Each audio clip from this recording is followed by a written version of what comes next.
যে লোকটি তার স্ত্রীকে পুলিশ অফিসার দারোগা বানানোর জন্য রাস্তার ধারে বসে জুতো সেলাই করত, একদিন সেই স্ত্রী তাকে জনসমক্ষে বাজারে অপমান করল এবং তার ছোট্ট দোকানটি ভেঙে দিল। ভিড়ের সামনে জুতো ছড়িয়ে ছিটিয়েছিল, আর হাঁটুর ওপর ভর দিয়ে বসে এক মুচি তার ভাঙা স্বপ্নগুলো গুছিয়ে নিচ্ছিল।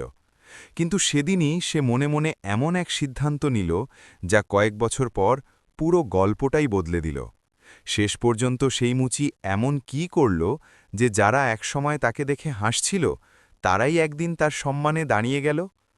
উত্তরপ্রদেশের একটি ছোট্ট শহর গোপালপুর বাজারে থাকত হরিশ। লোকে তাকে ভালোবেসে হরিমুচি ডাকত। রাস্তার ধারে তার একটি ছোট্ট ঠেলাগাড়ি ছিল। পুরনো চটি সেলাই করা, জুতো ঠিক করা, কখনো কখনো নতুন স্যান্ডেল বানানো, এটাই ছিল তার জগৎ। তার আয় খুব বেশি ছিল না, কিন্তু তার মনটা ছিল অনেক বড়। আর সেই মনে বাস করত সোনালি। সোনালি ছিল শিক্ষিত, বুদ্ধিমতী, এবং তার চোখে ছিল অনেক স্বপ্ন। বড় হওয়ার স্বপ্ন, উর্দি পড়ার স্বপ্ন। বিয়ের পর হরিশ তার পড়াশোনা থামতে দেয়নি।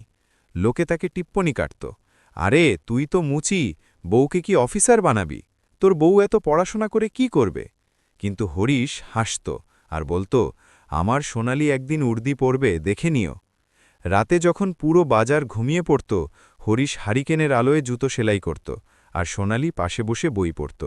অনেক সময় হরিশের হাতে সূঁচ ফুটে রক্ত বের হতো, কিন্তু সে শব্দ পর্যন্ত করত না। তার কষ্ট হতো না, সে শুধু সোনালির স্বপ্ন দেখতে পেত। সময় কাটতে লাগল। সোনালির কোচিংয়ের ফি দেওয়ার জন্য অনেকবার হরিশ তার মায়ের পুরনো চুড়ি বিক্রি করেছে, বৃষ্টিতে ভিজে কাজ করেছে, নিজে না খেয়ে থেকেছে, কিন্তু সোনালির পড়াশোনা কখনো থামতে দেয়নি। তারপর একদিন সেই কাঙ্ক্ষিত দিনটি এলো। সোনালি নির্বাচিত হল, সে পুলিশ অফিসার দারোগা হয়ে গেল। পুরো শহর তাকে দেখতে এলো। সেই লোকগুলোই এসেছিল যারা আগে হাসাহাসি করত, আজ তারাই মিষ্টি চাইছে। হরিশের চোখে জল ছিল। সে প্রথমবার তার স্ত্রীকে পুলিশের পোশাকে দেখল। সেদিন তার মনে হল যেন সে জীবনযুদ্ধে জিতে গেছে। কিন্তু উর্দি শুধু কাঁধেই ওঠে না, কখনো কখনো তা মানুষের মনেও চেপে বসে। সোনালির চলাফেরা বদলে গেল, কথা বলার ভঙ্গি বদলে গেল, এবং ধীরে ধীরে হরিশের সঙ্গে দূরত্ব বাড়তে লাগল। তুমি এই নোংরা জামাকাপড় পরে আমার সঙ্গে এসো না, লোকে কি ভাববে? হরিশ চুপ থাকত। সে ভাবত নতুন চাকরি, নতুন জগৎ, মানিয়ে নিতে সময় লাগবে। কিন্তু সে কি জানত যে এই দূরত্ব একদিন এতটাই বেড়ে যাবে যে পুরো বাজার তার অপমানের সাক্ষী হবে? আর সেই দিন খুব বেশি দূরে ছিল না। সেদিন গোপালপুর বাজারে বেশ ভিড় ছিল। থানার সামনে গাড়ি দাঁড়িয়েছিল, মানুষ জমা হয়েছিল, কারণ নতুন দারোগা ম্যাডাম প্রথমবার বাজার পরিদর্শনে আসার কথা ছিল। উর্দিতে সোজা চালচলন, চোখে কঠোরতা, দারোগা সোনালি সিং। অন্যদিকে রাস্তার ধারে সেই পুরনো ঠেলা, সেই বাঁকা কাঠের চেয়ার, আর তাতে বসেছিল হরিশ মুচি। আজ সে জানতে পেরেছিল যে সোনালি বাজারে আসবে। সে নিজের কাছে থাকা সবচেয়ে পরিষ্কার কুর্তাটি পরল, চুলে একটু তেল লাগাল, ঠেলার চারপাশ পরিষ্কার করল। মনে একটাই আশা ছিল, আজ লোকে দেখবে যে দারোগা ম্যাডাম সেই হরিরই স্ত্রী, যাকে একদিন সবাই তুচ্ছ-তাচ্ছিল্য করত। গাড়ি থামল, সোনালি নামল, পেছনে 4 জন সিপাই। বাজারে নিস্তব্ধতা নেমে এলো। হরিশের বুক ধকধক করছিল। সে ধীরে ধীরে উঠে হাত জোড় করে হাসল। সোনালি। তার ঠোঁট দিয়ে নামটা বেরোতেই সোনালির চোখ তার ওপর পড়ল। এক মুহূর্তের জন্য চেনা ভাব ফুটে উঠলেও পরক্ষণেই চেহারা কঠোর হয়ে গেল। কে তুমি? তার গলার স্বরে ছিল বরফ শীতল ভাব। হরিশ থতমত খেয়ে গেল। আমি হরি, তোমার। ভিড় কান খাড়া করে শুনছিল। সোনালি সিপাইদের দিকে তাকাল। এই লোকটা আমার নাম ধরে কেন ডাকছে? সিপাইরা গর্জে উঠল। দারোগা ম্যাডামের সঙ্গে এভাবে কথা বলিস? হরিশের হাত কাঁপতে লাগল। ম্যাডাম, আমি আপনার। সোনালি মাঝপথে থামিয়ে দিল। দেখুন, আমি জানি না আপনি কে। দূরত্ব বজায় রেখে কথা বলুন। সেই একটি বাক্য হরিশের ভেতরটা ভেঙে চুরমার করে দিল। ভিড়ের মধ্যে কানাঘুষো শুরু হল। আরে এ তো ওর স্বামী না, বোধহয় এখন আর চিনতে চাইছে না। হরিশের চোখ ভরে এলো। সে নিচু স্বরে বলল, সোনালি, আমি তো শুধু। সোনালির মুখ রাগে লাল হয়ে উঠল। সিপাই, একে এখান থেকে সরাও। এ বাজারে নোংরা ছড়াচ্ছে, অবৈধভাবে ঠেলা বসিয়েছে। এটি সেই ঠেলা ছিল যার উপার্জনে সোনালি তার উর্দি পেয়েছিল। 2 জন সিপাই ঠেলাটি ধাক্কা দিয়ে ফেলে দিল। জুতো চটি রাস্তায় ছড়িয়ে পড়ল। হরিশ হাঁটুর ওপর বসে পড়ল। ভিড় দেখছিল, কিন্তু কেউ কিছু বলল না। সোনালি গাড়িতে বসে পড়ল, একবারও পেছন ফিরে তাকাল না। হরিশ রাস্তায় পড়ে থাকা জুতো গোছাতে থাকল, চোখ দিয়ে জল পড়ছিল, আর মানুষের নজর তাকে বিদ্ধে ছিল। সেদিন প্রথমবার তাকে তার পেশার জন্য নয়, বরং তার সম্পর্কের জন্য লজ্জিত হতে হল। রাতে বাড়িতে নিস্তব্ধতা ছিল। সোনালি পরিষ্কার ভাষায় বলে দিল, হরিশ, আমার ভাবমূর্তি নষ্ট হচ্ছে। তোমাকে এই মুচির কাজ ছাড়তে হবে, অথবা। বাক্যটি অসম্পূর্ণ রেখেই সে ভেতরে চলে গেল। হরিশ সারা রাত জেগে রইল। একদিকে তার আত্মসম্মান, অন্যদিকে তার ভালোবাসা। সে কি জানত যে আজ যে অপমান শুরু হয়েছে তাই একদিন তার ভাগ্য বদলে দেবে? সে রাতে গোপালপুর বাজারের গলিগুলো শান্ত ছিল, কিন্তু হরিশের ঘরের ভেতর তুফান বইছিল। সোনালি উর্দি খুলে আলমারিতে টাঙাল এবং আয়নার সামনে দাঁড়িয়ে নিজেকে অনেকক্ষণ দেখল। এখন সে শুধু হরির স্ত্রী ছিল না, সে ছিল দারোগা সোনালি সিং। পেছনে বিছানায় বসে থাকা হরিশ চুপ ছিল। অনেকক্ষণ পর সোনালি বলল, আমি পরিষ্কার বলে দিয়েছি হরিশ, এবার এই মুচির কাজ বন্ধ করো। আমার সঙ্গে চলতে হলে আমার স্তরের হও। হরিশ ধীরে ধীরে জিজ্ঞেস করল, স্তর কি কাজ দিয়ে তৈরি হয়, নাকি মনুষ্যত্ব দিয়ে? সোনালি তীক্ষ্ণ নজরে তাকাল। আবেগের কথা বলো না। কাল মিটিংয়ে সবাই আমার স্বামীর কথা জিজ্ঞেস করছিল। কি বলবো, যে সে রাস্তার ধারে জুতো সেলাই করে? প্রতিটি শব্দ হাতুড়ির মতো বিঁধছিল। হরিশের চোখে কষ্ট ছিল, কিন্তু কণ্ঠস্বর তখনও শান্ত ছিল। ওই রাস্তার ধারের উপার্জন দিয়েই তোমার কোচিং চলেছিল সোনালি। কিছুক্ষণের জন্য নিস্তব্ধতা নেমে এলো। তারপর সোনালি সেই কথাটা বলে দিল যা সব কিছু বদলে দিল। যদি তোমার এই কাজ এতই প্রিয় হয় তবে এই বাড়ি থেকে চলে যাও। ঘরে যেন বাতাস থমকে গেল। হরিশ ভেবেছিল সে রাগ করেছে, কিন্তু এরকম কথা বলবে তা ভাবেনি। সে উঠল, ধীরে ধীরে আলমারি খুলে 2 জোড়া কাপড় বের করল। সোনালি পেছন থেকে বলল, নাটক করো না।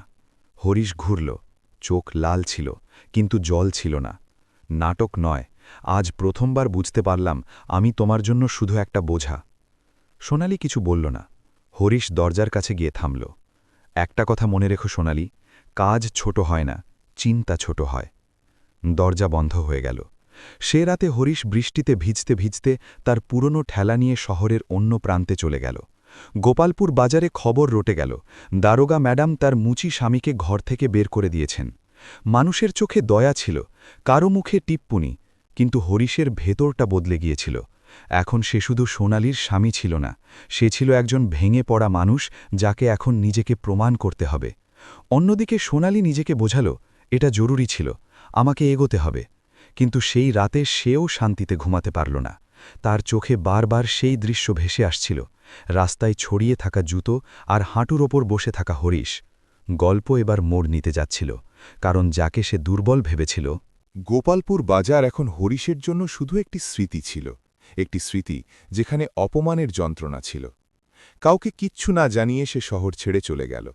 পকেটে মাত্র কয়েকশো টাকা, কাঁধে কাপড়ের একটি ছোট্ট পুটলি, আর মনে এক অদ্ভুত জেদ। সে পাশের বড় শহর আগ্রায় পৌঁছল। প্রথম কয়েকদিন স্টেশনের পাশে ফুটপাতে শুল, দিনে পুরনো জুতো কিনে সেগুলো ঠিক করত, আর রাতে রাস্তার ধারে বসে সেলাই করত। কিন্তু এখন সে শুধু দিন কাটাতে চায়নি, সে এমন কিছু গড়তে চেয়েছিল যা তাকে নিজের চোখে উঁচু করবে। একদিন সে একটি চামড়ার কারখানায় শ্রমিকের কাজ পেল। সে দিন রাত কাজ করত। অন্য শ্রমিকরা বিশ্রাম নিলেও হরিশ শিখতে থাকত, জুতোর নকশা, কাটিং, প্যাকিং থেকে শুরু করে মার্কেটিং পর্যন্ত। মালিক রাজেশ গুপ্তা একদিন তাকে মন দিয়ে দেখলেন। তোমাকে শুধু শ্রমিক মনে হয় না, তুমি মাথাও খাটাও। হরিশ মৃদু হাসল, সাহেব, জুতো সেলাই করতে করতে বুঝে গেছি কোথায় টান দিলে ঠিক হবে। রাজেশ হেসে বললেন, আমি যদি তোমাকে সুযোগ দিই তবে তুমি কি তোমার নিজের ডিজাইন বানাতে পারবে? হরিশের চোখে সেই উজ্জ্বলতা ফিরে এলো যা সোনালির উর্দি দেখার সময় ছিল। সুযোগ পেলে কপালও সেলাই করে দিতে পারি সাহেব। কয়েক মাস পর ফ্যাক্টরিতে হরিলাইন নামে স্যান্ডেলের নতুন ডিজাইন বাজারে এলো, সাধারণ, মজবুত এবং সস্তা। বাজারে হুহু করে বিক্রি হতে লাগল। ধীরে ধীরে হরিশ শ্রমিক থেকে সুপারভাইজার এবং তারপর পার্টনার হল। সে নিজের নামে একটি ছোট্ট ব্র্যান্ড শুরু করল, হরিশ ফুটওয়্যার। অন্যদিকে গোপালপুর বাজারে দারোগা সোনালি এখন আরও কঠোর হয়ে গেছে। ওপরতলার কর্মকর্তাদের সঙ্গে যোগাযোগ বেড়েছে, নতুন গাড়ি, নতুন বাড়ি, কিন্তু একাকিত্বও বেড়েছে। মানুষ সামনে সালাম করত, কিন্তু পেছনে কথা বলত, যে নিজের স্বামীকে ত্যাগ করেছে। সোনালি এই কথাগুলো কানে তুলত না, কিন্তু রাতে কখনো কখনো নিস্তব্ধতা তাকে কুড়ে কুড়ে খেত। এদিকে আগ্রায় হরিশ ঠিক করে নিয়েছিল যে সে আর কখনো কারো সামনে মাথা নোয়াবে না। সে তার মতো গরিব কারিগরদের কাজ দিতে শুরু করল। রাস্তার ধারে কাজ করা মুচিদের সে তার ইউনিটে জায়গা দিল। সে বলত, কাজ ছোট হয় না, সুযোগ ছোট হয়। সময় কাটতে লাগল। একদিন শহরের বড় বাণিজ্য মেলায় হরিশ ফুটওয়্যার একটি স্টল পেল। মানুষ ডিজাইনের প্রশংসা করছিল। আর সেই মেলাতেই গোপালপুর বাজার থেকেও একটি সরকারি দল আসার কথা ছিল, যার মধ্যে ছিল দারোগা সোনালি সিং। ভাগ্য এবার দুজনকে আবার মুখোমুখি আনতে চলেছিল। কিন্তু এবার রাস্তার ধারে বসে থাকা সেই মুচি থাকবে না, আর সামনে দাঁড়িয়ে থাকা দারোগা সম্ভবত আগের মতো থাকবে না। আগ্রার বাণিজ্য মেলা আলোয় ঝলমল করছিল। বড় বড় ব্যানার, স্টল, ক্যামেরা, ভিড় সব মিলিয়ে চারদিকে হইচই। স্টল নম্বর ৭৫-এ প্রচণ্ড ভিড় ছিল। ওপরে বড় অক্ষরে লেখা ছিল, হরিশ ফুটওয়্যার, মেহনত কাপারি চায়। সাদা কিন্তু পরিষ্কার শুটে দাঁড়িয়ে হরিশ মানুষের সঙ্গে বিনীতভাবে কথা বলছিল। মুখ শান্ত ছিল, কিন্তু চোখে আত্মবিশ্বাস স্পষ্ট দেখা যাচ্ছিল। অন্যদিকে মেলার প্রধান ফটক দিয়ে সরকারি দল ভেতরে প্রবেশ করল। সবার আগে ছিল দারোগা সোনালি সিং। উর্দিতে সেই দাপট থাকলেও মুখে আগের মতো জেল্লা ছিল না। আয়োজকরা জানালেন, ম্যাডাম, এবারের সবচেয়ে জনপ্রিয় ব্র্যান্ডটি একজন সাধারণ কারিগর শুরু করেছেন। খুব অনুপ্রেরণামূলক গল্প ওনার। সোনালি আনুষ্ঠানিকভাবে মাথা নাড়ল। দল স্টলের দিকে এগোল। ভিড় একটু সরে গেল। হরিশ একজন গ্রাহককে স্যান্ডেল সম্পর্কে বোঝাচ্ছিল। ঠিক তখনই সে একটি চেনা কণ্ঠস্বর শুনতে পেল। এই স্টলের মালিক কে? সে ধীরে ধীরে মাথা তুলল। সামনে সোনালি। এক মুহূর্তের জন্য সময় থমকে গেল। ভিড়ের মনে হল বাতাস যেন ভারী হয়ে গেছে। হরিশ সংযত হয়ে বলল, আমি হরিশ। নাম শুনেই সোনালির আঙুলগুলো হালকা কেঁপে উঠল। সে আশা করেনি যে সামনে দাঁড়িয়ে থাকা লোকটি সেই হবে যাকে সে একসময় রাস্তা থেকে সরিয়ে দিয়েছিল। আয়োজকরা উৎসাহ নিয়ে বললেন, ম্যাডাম, ইনি আগে রাস্তার ধারে জুতো সেলাই করতেন, আজ শত শত মানুষকে কর্মসংস্থান দিচ্ছেন। ভিড়ের মধ্যে ফিসফাস শুরু হল, আরে এ তো সেই দারোগা ম্যাডামের। সোনালি নিজেকে সামলে নিল। ভালো কাজ, সে আনুষ্ঠানিকভাবে বলল। হরিশের কণ্ঠস্বর একদম শান্ত ছিল। ধন্যবাদ ম্যাডাম। ম্যাডাম শব্দটি সোনালির মনে এক অদ্ভুত যন্ত্রণা তৈরি করল। আগে সে তাকে নাম ধরে ডাকত, আজ শুধু ম্যাডাম। একজন সাংবাদিক মাইক এগিয়ে দিলেন, স্যার, আপনার সফলতার রহস্য কি? হরিশ ভিড়ের দিকে তাকাল, তারপর হালকা হাসল। যখন মানুষকে তার মর্যাদা মনে করিয়ে দেওয়া হয়, তখন হয় সে ভেঙে যায় অথবা নিজের মূল্য প্রমাণ করে দেয়। ভিড় হাততালি দিতে লাগল। সোনালির মুখ কঠোর হয়ে গেল, কিন্তু তার চোখে জল চিকচিক করছিল। ঠিক সেই সময় আয়োজকরা ঘোষণা করলেন, এই বছরের উদ্যোক্তা সম্মান পাচ্ছেন শ্রী হরিশ। ফ্ল্যাশলাইট জ্বলে উঠল, হাততালি বাজল। সম্মান দেওয়ার জন্য সরকারি দলের পক্ষ থেকে সোনালিকে মঞ্চে ডাকা হল। সে ট্রফি নিয়ে হরিশের সামনে দাঁড়িয়েছিল। একসময় রাস্তার ধারে দাঁড়িয়ে থাকা সেই লোকটি আজ মঞ্চে ছিল। ট্রফি দেওয়ার সময় দুজনের আঙুল হালকা স্পর্শ করল। সোনালি নিচু স্বরে বলল, হরি, এটি সেই নাম যা সে একসময় জনসমক্ষে অস্বীকার করেছিল। হরিশ শান্ত দৃষ্টিতে তাকিয়ে বলল, জি ম্যাডাম। সোনালির গলা ধরে এলো, কিন্তু ভিড়ের সামনে সে কিছু বলতে পারল না। অনুষ্ঠান শেষ হল। মানুষ অভিনন্দন জানাতে লাগল। সোনালি একটু দূরে দাঁড়িয়ে রইল, যেন কথা হাতড়াচ্ছে। আজ প্রথমবার সে নিজের সিদ্ধান্তের মূল্য বুঝতে পারল। যে লোকটিকে সে নিজের সম্মানের জন্য ছেড়ে দিয়েছিল, সেই আজ তার সম্মানের চেয়েও অনেক বড় হয়ে গেছে। কিন্তু গল্প এখনও শেষ হয়নি। মেলা প্রায় শেষের পথে। ভিড় কমে গেছে। স্টলের চারপাশে এখন নিস্তব্ধতা। হরিশ তার কর্মীদের সঙ্গে মালপত্র গোছাচ্ছিল। তখনই পেছন থেকে নিচু স্বর ভেসে এলো, হরি। এবার স্বরে আদেশ ছিল না, ছিল কোমলতা। হরিশ ঘুরে দেখল সোনালি সামনে দাঁড়িয়ে আছে, হাতে পুলিশের টুপি। চেহারা আগের মতো কঠোর নয়। কিছুক্ষণ দুজনেই চুপ থাকল। তারপর সোনালি বলল, আমি তোমার সঙ্গে একা কথা বলতে চাই। হরিশ কর্মীদের ইশারা করল। সবাই ধীরে ধীরে দূরে চলে গেল। এখন সেখানে শুধু দুজন মানুষ আর তাদের মাঝে বিগত বছরগুলোর দূরত্ব। সোনালির চোখ ভরে এলো। আমি ভুল ছিলাম হরি। এটি সেই নারী ছিল যে একসময় সবার সামনে তাকে চিনতে অস্বীকার করেছিল। আজ তার শব্দগুলো কাঁপছিল। আমি তোমাকে অপমান করেছি, তোমার কাজকে ছোট ভেবেছি, তোমাকে বাড়ি থেকে চলে যেতে বলেছি। চোখের জল আর থামছিল না। আমি ভেবেছিলাম উর্দি সম্মান দেয়, কিন্তু আজ বুঝতে পারলাম সম্মান মানুষ নিজে অর্জন করে। হরিশ শান্ত ছিল, তার চোখে রাগ ছিল না, কিন্তু পুরনো কষ্টটা অবশ্যই ছিল। তুমি জানো সোনালি, সে নিচু স্বরে বলল, সেদিন যখন তুমি আমার ঠেলাটা ফেলে দিয়েছিলে, আমি শুধু জুতো গুছিয়ে নিইনি, আমি আমার ভেঙে যাওয়া মনটাও গুছিয়ে নিয়েছিলাম। সোনালি মাথা নিচু করল। আমাকে ক্ষমা করে দাও, যদি সম্ভব হয়। কিছুক্ষণ নিস্তব্ধতা রইল, তারপর হরিশ লম্বা শ্বাস নিল। ক্ষমা করা কঠিন নয়, কিন্তু যে বিশ্বাস ভেঙে যায় তা সহজে জোড়া লাগে না। সোনালি আশার নজরে তাকাল। আমরা কি আবার শুরু করতে পারি না? হরিশ আকাশের দিকে তাকাল, যেন নিজেকেই প্রশ্ন করছে। আমরা দুজনেই বদলে গেছি সোনালি। তুমি সেই হরিকে দেখে লজ্জা পেটে, আজ আমি সেই হরিকে নিয়ে গর্ব করি। সে হালকা হাসল। আমি তোমাকে কখনো আটকাইনি, আজকেও আটকাব না। তুমি তোমার পথে চলো, আমি আমার পথে। সোনালির কাছে এই শব্দগুলো ছিল সাজার মতো, কিন্তু এটাই ছিল ন্যায়। হরিশ আরও বলল, হ্যাঁ, যদি কখনো বুঝতে পারো যে উর্দির আগে মানুষ হওয়া জরুরি, সেদিন তুমি নিজের উপর গর্ব করবে। সোনালি কেঁদে ফেলল। সে জানত এই মানুষটি আজও বড়, পদমর্যাদায় নয়, হৃদয়ে।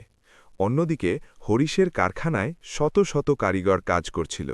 সে সেই মুচিদের যারা একসময় রাস্তার ধারে বসে থাকত, তাদের সসম্মানে চাকরির ব্যবস্থা করেছে। সময়ের সাথে সাথে হরিশ ফুটওয়্যার একটি বড় নাম হয়ে গেল, আর গোপালপুর বাজারে লোকে প্রায়ই বলত, যাকে দারোগা ম্যাডাম ত্যাগ করেছিলেন তিনিই আজ শহরের গর্ব। সোনালি তার চাকরি করতে থাকল, কিন্তু তার জীবনে এক শূন্যতা রয়ে গেল। সে এখন বুঝতে পেরেছে যে কাজ ছোট হয় না, মানুষের চিন্তা ছোট হয়। আর সেই দিন থেকে গোপালপুর বাজারে যখনই কোনো মুচিকে দেখা যায়, মানুষ তাকে আলাদা চোখে দেখে, কারণ তারা মনে রেখেছে যে একজন মুচি প্রমাণ করেছিল আত্মসম্মানই সবচেয়ে বড় পদ।